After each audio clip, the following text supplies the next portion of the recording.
Après le bip, après le bip. Du coup, après le bip, alors de quoi va-t-on parler? Attaquons. Attaquons sur les prop firmes. On continue. Ouais, voilà, attaquons. Ouais. Alors, du coup, déjà, qu'est-ce qu'une prop firme? On va déjà expliquer un petit peu ce qu'est une prop firme. En gros, c'est une plateforme. Bah, moi, c'est des prop firmes décentralisées. Oui. Donc, via Hyperliquid, mais ça ne change rien. C'est une plateforme sur laquelle, je vais prendre l'exemple concret de prop que j'utilise. Je vais acheter, par exemple, pour $10,000. Donc, en gros, pour avoir un compte démo de $10,000, il va falloir que je lâche $110. Donc, moi, de ma poche, je paye $110. J'ai $10,000 pour trade. Pour pouvoir retirer cet argent, parce que je ne peux pas retirer en gagnant directement, il va falloir que je valide certaines conditions. Les conditions, c'est quoi? Il faut que je fasse 10% en un step. Donc, Oui. Ils appellent ça des challenges. Ouais. Et il faut effectivement prouver que arriver à faire un rendement par des prises de position, donc longue ou short, à la hausse ou à la baisse. Et on peut valider ces challenges en une ou deux étapes. C'est ça. Et donc là, en une étape, il faut faire 10%. 10%. Et en deux étapes, il faut faire d'abord 5, puis 10. Voilà. Ouais. D'abord 5, puis 10. Et en sachant que c'est pas juste 10 000 et on fait ce qu'on veut, on a des limites sur le retracement total du compte et sur le retracement en une journée. Ouais, c'est ça. Donc en fait, voilà, la prise de risque, elle est encadrée. C'est pour ça que tu crames aussi vite les comptes, c'est-à-dire que tu prends beaucoup de risques. Non, mais tu prends beaucoup de risques, donc quand ça passe, tu le valides en une fois. Mais du coup, s'il y a un retracement à la baisse, vu que tu paries souvent à la hausse, SpaceX, par exemple, qui s'est passé juste avant. Ça fait sauter le compte. Ça fait sauter. Mais si on passe le challenge, d'une façon ou d'une autre, on arrive, ça reste toujours du virtuel. Hein. Alors, il faut que les gens soient conscients que la plupart des propres firmes, les gens continuent à trader sur un B-book, sur un livre d'ordre virtuel, sur un carnet d'ordre virtuel. Mais il y en a pas mal qui passent maintenant au A-book, le A-book qui est du vrai trading. Ah oui. Ouais, et je crois que Prop veulent passer complètement bientôt au... On verra bien, après c'est toujours pareil. L'avantage c'est qu'ils ont toute la vision, toutes les données, donc si dedans il y a des traders, très bons traders gagnants qui ont un money management strict, ça peut être intéressant de leur point de vue de les passer sur le A-book. Peut-être. Parce qu'en soi, un trader gagnant, si le mec il gagne, autant que tu prennes 20% sur ses gains, alors qu'avec un démo, tu peux pas. Effectivement, voilà. C'est le seul argument. Parce que le business plan après de ces propres firmes, c'est qu'il y ait, c'est les statistiques du trading, hein, en gros, il y a 9 personnes sur 10 qui vont perdre. Ouais, ça, c'est 10% qui... Voilà, et dans les 10%, il y en a même, il y en a que 2 sur les 10 qui, eux, vont peut-être performer et mettre vraiment à mal économiquement la propre firme. Mais l'idée, c'est que malgré ces 2 gagnants, alors que il y a plein d'histoires de propre firme, il y a plein de propres firmes, on va dire, moins éthiques, qui ont eu à tendance, il y a plein d'histoires comme quoi les bons traders, des fois, hop, ils se font dégager. Oui. Là, c'est l'avantage justement du décentralisé. C'est dans le sens où tout est on-chain en plus. Donc, il montre tout. Ouais. Et donc, si jamais il décide de ne pas payer un mec, en fait, tout de suite, c'est traçable. C'est traçable et du coup, Okay. Même le B-book, on y a accès? Ouais, on y a accès. On a accès même au profil des mecs et tout. Tu as accès à tout. Et donc, tout ce qui est intéressant, c'est que si on arrive à valider donc, même un 10 000, donc on se retrouve avec 10 000 virtuels. Mais si on fait des gains avec ce 10 000 virtuels, et bien à ce moment-là, on peut retirer. On peut le retirer une fois que le challenge est validé. Voilà. Donc, il faut déjà faire quand même 10%, ce qui est pas évident, simple. Ce qui est pas simple, mais j'en ai fait pas mal. Je crois que je suis à 15 ou 16% de réussite. Sur tous mes challenges, ce qui est pas dégueu. C'est au-dessus de la moyenne. Ce qui est pas mal. C'est au-dessus de la moyenne, mais je pense que ça va se réguler et ça va me faire le 10% classique, tu vois, que tout le monde a. Mais c'est pas mal. Et en fait, l'avantage d'une propre firme aussi, c'est quoi? C'est qu'un petit capital peut réussir à gagner de l'argent. Oui. Et même beaucoup d'argent pour ensuite trader lui en perso. En gros, un mec, par exemple, qui va prendre à $1,000 le 100 000, là je prends le cas le plus haut, hein. Et imaginons il le réussit. Il arrive à retirer derrière avec 100 000, tu peux retirer assez rapidement du 5-10 000 balles. Alors après, c'est toujours pareil. Il faut déjà, de mon point de vue, avoir compris ce qu'est la gestion, le money management du trader, la gestion du capital. Qui l'a compris, tu vois. Alors oui, dans ce cas-là, il y en a plein. Après, il y a plein de traders professionnels qui d'ailleurs sont employés par les propres firmes et qui bossent pour la propre firme et qui... Et donc ces mecs-là... Donc ça fonctionne. C'est une façon pour des traders de gagner leur vie, d'obtenir un premier capital et de dégager des revenus de ce capital-là, Parce même s'il est virtuel. Ouais, voilà, parce qu'après tu montes à 5-10 000, bah, tu as autant faire ça avec tes sous derrière et faire monter tes sous. Et en fait, tu as déjà ta balance de départ qui est prête, quoi, juste grâce à la propre firme, en ayant mis 1000 balles à la base et en retirant, imaginons, 10 000 balles, donc 10% par la suite, quoi. 1000 balles, c'est pour le 1000 compte balles, à c'est 100 pour 000. acheter le compte à 100 000. Ouais. Ouais. Donc après, tu prends 10%. Imaginons, si tu es un très bon trader, tu arrives à les sortir en 2 mois, 3 mois. Imaginons. Après, Parce voilà. qu'il n'y a pas de limite de temps. Alors Oui, que mais ça, c'est bien. mais il y a des prop firmes où il y en a. Oui, Il bien y a sûr. des limites de temps. Bah, encore une fois, ils rajoutent tout un tas de conditions pour qu'il y ait le moins d'élus, parce Ouais. que leur principale source de revenus, c'est les gens qui échouent les challenges. Voilà. Oui, voilà. Et aussi, la plupart des prop firmes, c'est du 7 jours, les retraits, entre 5 et 7 jours, ouvrables par la banque. Et là, l'avantage de, par exemple, propre comme d'autres, il y a Hypernova, je crois, il y en a d'autres, et c'est instantané. Instantané, voire pour la plupart, ils mettent dans les 24 heures. Mais je sais que par exemple, propre et Hypernova, pour le coup, eux, ils sont passés vraiment en mode instantané. C'est-à-dire que tu retrais, hop, tu as tes sous. Ok. En 1 minute, tu vois, c'est de l'instantané, quoi. Ouais, Donc ouais, non, c'est pas mal du tout. et Hypernova, c'est construit sur Hyperliquide aussi? C'est une bonne question. Je pense que ça a dû... Parce que Props, c'est sur Hyperliquide. Hypernova, je sais pas. Je sais qu'ils m'ont contacté. Ah oui. Ils m'ont offert un compte à 25 000. Oh, Très gentil. J'ai dit merci. Que j'ai cramé sur le SpaceX. Il fait partie de ces comptes que j'ai cramé. Alors, Hypernova, je pense que ma durée de vie, et je te jure que c'est vrai, 5 minutes. Le 25 000. Merci, boum. est-ce que tu en as fait une vidéo aussi, au moins? Non. J'ai dit, je vais tester Hypernova. J'ai testé. J'ai testé 5 minutes. Mais ouais, je me suis fait arracher. C'est vrai que je prends beaucoup de risques dans ce sens-là. Mais après, quand ça marche, j'ai mon compte qui... En fait, il y a aussi une chose qu'il faut dire. C'est que moi, je suis pro-propre, évidemment. Donc, qui est propre, c'est la marque, la propre firme propre. Et en gros, ce qu'il va y avoir, c'est que le 24 août, il y a un airdrop. Et moi, je pars du principe, j'ai fait mes petits calculs, que au minimum, on a entre 0,05 et 0,1 centimes par point.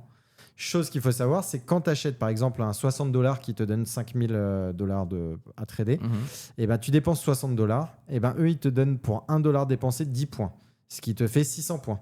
Et 600 points à 10 centimes, c'est $60.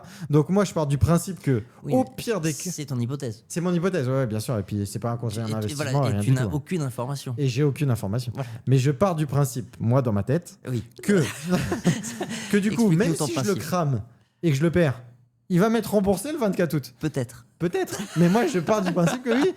Et si je le réussis... On aura l'occasion d'en parler. On aura le... Nous vérifierons. Ah oui, nous Et quand ça vérifierons. sera 0,00001 centime, le Non, point. Ça, j'y crois pas. Et du coup, si j'y arrive, si je le réussis, c'est bénéf. C'est bénéf. Donc en fait, Oui. c'est que bénéf. T'es en train de gagner de l'argent en en perdant. Voilà, exactement. Et ben, c'est le même système que je pensais sur Hyperliquide à la base. Après, je sais que c'est pas Hyperliquide, attention. Genre Hyperliquide, t'en as un tous les 10 milliards d'années. Mais c'est le airdrop référence. Hein. C'est le airdrop toujours. référent. C'est la licorne. Ouais, c'est ça. Mais je sais pas, je me dis que... Parce que si ça fait ne serait-ce que des stats OK, on est à 0,05 qui est 0,1. Si ça fait des bonnes stats à la sortie, donc si c'est à 100 millions ou 200 millions de market cap, on est à 0,25. Si on est à 400, on est à 0,5. Bon là, après, je m'enflamme. Mais genre ne serait-ce qu'un 50 millions, 100 millions, qui est faisable, tu vois. Est-ce qui est possible? Ce qui est probable, ouais, clairement. Et ça te donne un 0,07, 0,08. Parce qu'ils ont dit combien de tokens t'allais avoir en fonction de. Non, de pas, tes points, non. Pas encore, non. Ah, pas encore. Il n'y a pas ça encore. Mais on a le nombre de points qu'on a et combien il y a de délivrés. Après, il y en a qui sont créés tous les jours parce que c'est plus les gens achètent, plus il y a de points. Et les tokens proper qui seront émis, ils sont capés? Il y a une supply limitée ou c'est... Il me semble que c'est capé à 1 milliard. Ah, ok. Je dis peut-être une connerie. À vérifier. À vérifier. Mais il me semble que c'est capé à 1 Les milliard. tokenomics. Ouais. Et quelle utilité aura ce token? Est-ce que tu sais ça? l'utilité, il y aura déjà un buyback par rapport aux frais. Ok. Ça, il réserve déjà de l'argent là actuellement pour ça. Il y a aussi, je sais plus, parce que je crois qu'ils partagent l'API. Tu sais, c'est peut-être pas l'API, mais genre ils partagent tout le processus de prop firmes Ah oui, ce que tu disais, c'est que pour la création d'autres prop firmes. voilà, ils partagent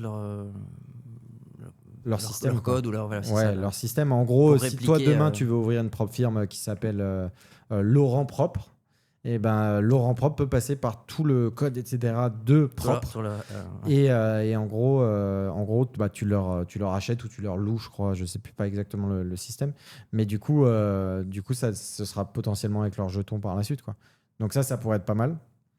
Ok. Et puis voilà, et puis tu as tous les frais, tous les trucs, quoi. Donc en soi, on sait pas, mais moi en tout cas, je mise dessus. C'est ce que tu joues. Voilà, tu joues les deux choses. Tu joues dessus, ouais. essayer d'avoir du capital virtuel et de trader et essayer de choper un maximum de points pour avoir l'airdrop. Non, mais c'est rationnel. Ouais, c'est ça. Et du coup, donc les propres firmes, ça évite, par exemple, à certains, tu sais, genre, tu peux faire des prêts en banque. Imaginons, genre, tu as besoin de 50K pour trader. Tu peux faire un prêt de 50K pour trader. Mais si tu es un bon trader. Non, mais il y en a qui le font. Ouais, mais Faut pas. Mais non. attends, laisse-moi venir là où je veux en venir. Et du coup, les propres firmes servent à ce que tu dépenses uniquement à 500 balles, imaginons. Et tu peux avoir voilà, ton 50K à la si fin. tu passes le challenge. Du coup, toi qui bosses dans la finance depuis Oui, longtemps, oui, Laurent, mais justement. t'aurais aimé avoir accès à Scared ça. money never win. Si t'as peur avec ton argent, faut pas trader. Ouais, et ben, J'en viens avec le prêt là, c'est la pire des idées ça. Eh ben, tu sais que ça, j'ai conseillé à un pote à moi hier là-dessus. Il me dit là, je vais lancer un trade sur le hype, mais j'ai trop peur, je tremble. Je fais, mais alors là, t'as répondu à ta question tout seul, ne le fais pas. Très très mauvaise idée. T'as eu le conseil là? Bah, magnifique. Le conseil du mec qui aurait lancé. Une machine. Je lui ai dit, ne le fais pas. Un sage. Un sage. Un sage sur les marchés. Il l'a fait. Il est un peu en perte, mais c'est comme ça. Après, je lui ai dit, c'est à tes risques. Hein. C'est risqué. Écoute, il va pouvoir tester sa tolérance au risque. C'est ça. Toi, du coup, Oui. qui est dans la finance, est-ce que tu aurais aimé avoir accès à un propre, ou une propre firme, ou est-ce que tu serais passé par là pour trader, ou alors est-ce que ça t'intéresse maintenant, ou t'es pas du tout là-dedans et Non, ça je suis pas t'intéresse là-dedans, mais alors je vais essayer de farmer effectivement l'airdrop? l'airdrop. Donc j'ai acheté effectivement un 25K, je crois. Ouais, t'as pas un 25K. J'ai acheté un 25K et j'essaie d'appliquer un money management très Strict. précautionneux Ok. pour justement. Alors je l'ai pris en 2 étapes parce que l'avantage du 2 étapes, c'est qu'après, si jamais je le valide, t'as plus de marge. Voilà, t'as plus de marge en une seule journée. Et tu as plus de marge sur le total. Il Ouais. y a 2 limites bien sûr, de bien sûr. drawdown. Bah, tu passes sur le 25 000, tu as 1250 de marge en daily. Voilà, et c'est 8%. Après, par contre, après tu as une sorte de stop loss montant. Donc, admettons que j'arrive, donc j'ai mes 25 000, que j'arrive à 26, 27, 28 000. En fait, c'est 8%, donc ça monte. C'est-à-dire que si au départ, on a démarré, par exemple, j'ai 25 000. Si je tombe à 23, mon compte il saute. Ouais. Si je suis à 28, je vais dire n'importe quoi, mais c'est un peu l'idée. Là, il faut plus que ça retombe à 26. Ouais, voilà, voilà, c'est ça. Ouais, c'est ça. Mais il me semble que lorsque tu as si jamais j'arrive à valider, ce qui n'est pas du tout fait, et ce qui me prendra, donc j'en viens avec un money management strict et sérieux, ça prend beaucoup de temps. Oui, mais c'est vrai que moi... surtout que j'ai pris le 2 step. Donc encore plus de temps. Je vais peut-être mettre un an à le valider. Ah ouais. Mais je sais pas. Déjà, j'ai démarré avec 0,5% de risque par trade et j'ai perdu les 2 premiers. Donc déjà, je suis à moins 1% et il me reste donc 4% de marge. Ok, ouais, sur la totalité. Et donc, mais bon, admettons que je le passe, c'est un super truc, je pense, effectivement. Mais t'es limité. Oui, t'es capé. Après, c'est logique aussi parce que sinon, tout le monde le passerait. Encore une fois, c'est leur business. C'est normal, c'est comme ça qu'ils gagnent d'argent aussi. Sur les gamblers, la plupart du temps. En vrai, c'est en fait, pour moi, il y a les deux. Il y a une petite minorité qui a compris, qui peut appliquer un money management sérieux et qui arrive à débloquer des comptes et à en dégager des rendements. Mais c'est vraiment une toute petite minorité. Et la plupart l'abordent comme la plupart des gens, c'est-à-dire du côté gambling, du côté jeu, casino. Et la bourse, le trading est le plus gros casino à ciel ouvert. Ouais. Ça procure plein d'émotions. Et les gens y vont comme ça. Non, mais puis, moi, je le vois concrètement comme ça. Mais après, en fait, j'essaye toujours de me hedge sur des trucs. Et là, en fait, je vais me hedge sur l'airdrop. Et c'est comme ça que je l'estime. Et du coup... Mais tu es bien conscient que tu te hedges sur un truc complètement hypothétique. Oui, bien sûr. Voilà. Je dis ça pour les gens qui comprennent que tu prends un risque sur ton risque. Oui, voilà, ouais. Et le risque, après, on ne peut pas avoir de rendement ou de récompense sans prendre du risque. C'est ça. Donc, il se peut que tu sois très fortement récompensé. Oui, voilà. Comme il se peut que je sois très fortement entubé. Ouais, ou après, les sommes que tu as mises ne sont pas, oui, après, c'est pas immenses. Il est très possible que l'airdrop te les rembourse à minima. Donc, mais ça ne sera peut-être pas un airdrop qui changera peut-être pas ta vie, je sais Non, pas, j'en sais non, rien. non. Tu vois, Après, je suis 12e. Hein. Ce qu'il faut savoir, c'est qu'il y a aussi de l'affiliation. la force de la communauté. Voilà, la force de la communauté que j'ai ramené du coup en un mois et 9 jours. Ton avis? En nombre de personnes En nombre de personnes. Allez, 112. Putain, t'es chaud. 104. T'es chaud. T'as dit C'est un pile ou face. Oui, 104. complètement au hasard. Non, bah ouais, 104. C'est beau hein, quand même. Bah oui, ça me paraît très Donc, beau. je suis un de ces 104. T'es un de ces 104. Et en soi, du coup, je récupère 20%. Par exemple, toi, t'as acheté le 25 000, t'as dépensé 500. 250. 250 $, t'as dépensé. Donc 250 $, t'as gagné dans l'idée. J'ai un peu vu. Bah, t'as dû gagner 2500 points juste pour Ok. ça. Parce qu'en fait, tu gagnes des points quand tu dépenses en achetant, Pour le challenge. quand tu valides, Ok, ton c'est compte, pas ça fait encore. te donne un bonus de points. Et ensuite, à chaque retrait, ton nombre de retraits, ça te les donne en points. Ok. Tu retires 100 $, t'as 100 points. Ok. Et en gros, moi, vu que tu es mon affilié, je récupère. Enfin, j'ai 20% de ce que tu. Par exemple, si jamais j'arrive à valider et à retirer, voilà. tu prendrais. Non, peu Non. importe. En gros, tu gagnes 1000 points. T'as tes 1000 points, mais Et- moi, et- j'ai 200 points. Ah, d'accord. Voilà. Et donc, ça, fois 100 personnes. Ah, c'est monstrueux. Après, les 100 personnes, Ils il ont y a pas plein tous de- validé. Voilà, ils sont pas tous validés. Mais il y en a qui il y ont a validé. des robots, il y a des machins, mais il y en a qui valident. Et même si tu valides pas, c'est dans le sens à partir du moment où tu achètes. Oui, où t'as acheté, t'as le truc. J'ai dessus. Mais après, pas tout le monde dépose et tout. Sur les 100 personnes, j'en ai peut-être 10 qui l'ont fait. 10, 15, 20, je sais pas. C'est-à-dire. De personnes qui ont acheté un challenge, tu vois. Ah, parce que tu peux avoir des affiliés sans qu'ils achètent. Ah oui, tu peux avoir juste un affilié qui vient découvrir le site et qui achète pas du tout, tu vois. Mais ça te fait rapporter des points, ça? Ah non, que dalle. Non, c'est ça. C'est pour ça que ça te fait juste un nombre en plus. Mais Ah, donc sur les 104, ils ont pas tous acheté Ah les non, challenges. non. Ah, Sur les ouais. 104, t'en as genre 15-20, je pense, qui ont acheté. Tu vois. D'accord. Et du coup, ça fait que la semaine dernière, j'ai gagné 60 000 points. Qui m'a fait monter, parce qu'à la base, je gagnais genre 20 000 points, 10 000 points, 10 000 points en 3 semaines. Donc 40 000 points, un truc comme ça. Peut-être un petit peu plus. Et semaine dernière, 60 000 points. Et là, c'est ce soir le résultat. Donc là, je suis 12e avec 140 000 points au total. Donc je me dis, un petit 0,1, déjà, ça me fait un petit 14K. On le prendrait hein, jusqu'au mois d'août. Ça se prend. C'est de la spéculation, on est sûr de rien. Oui, Ça se oui. trouve, je vais rien avoir. On verra bien. Mais on vous le dira. Mais on vous le dira, évidemment. Affaire à suivre.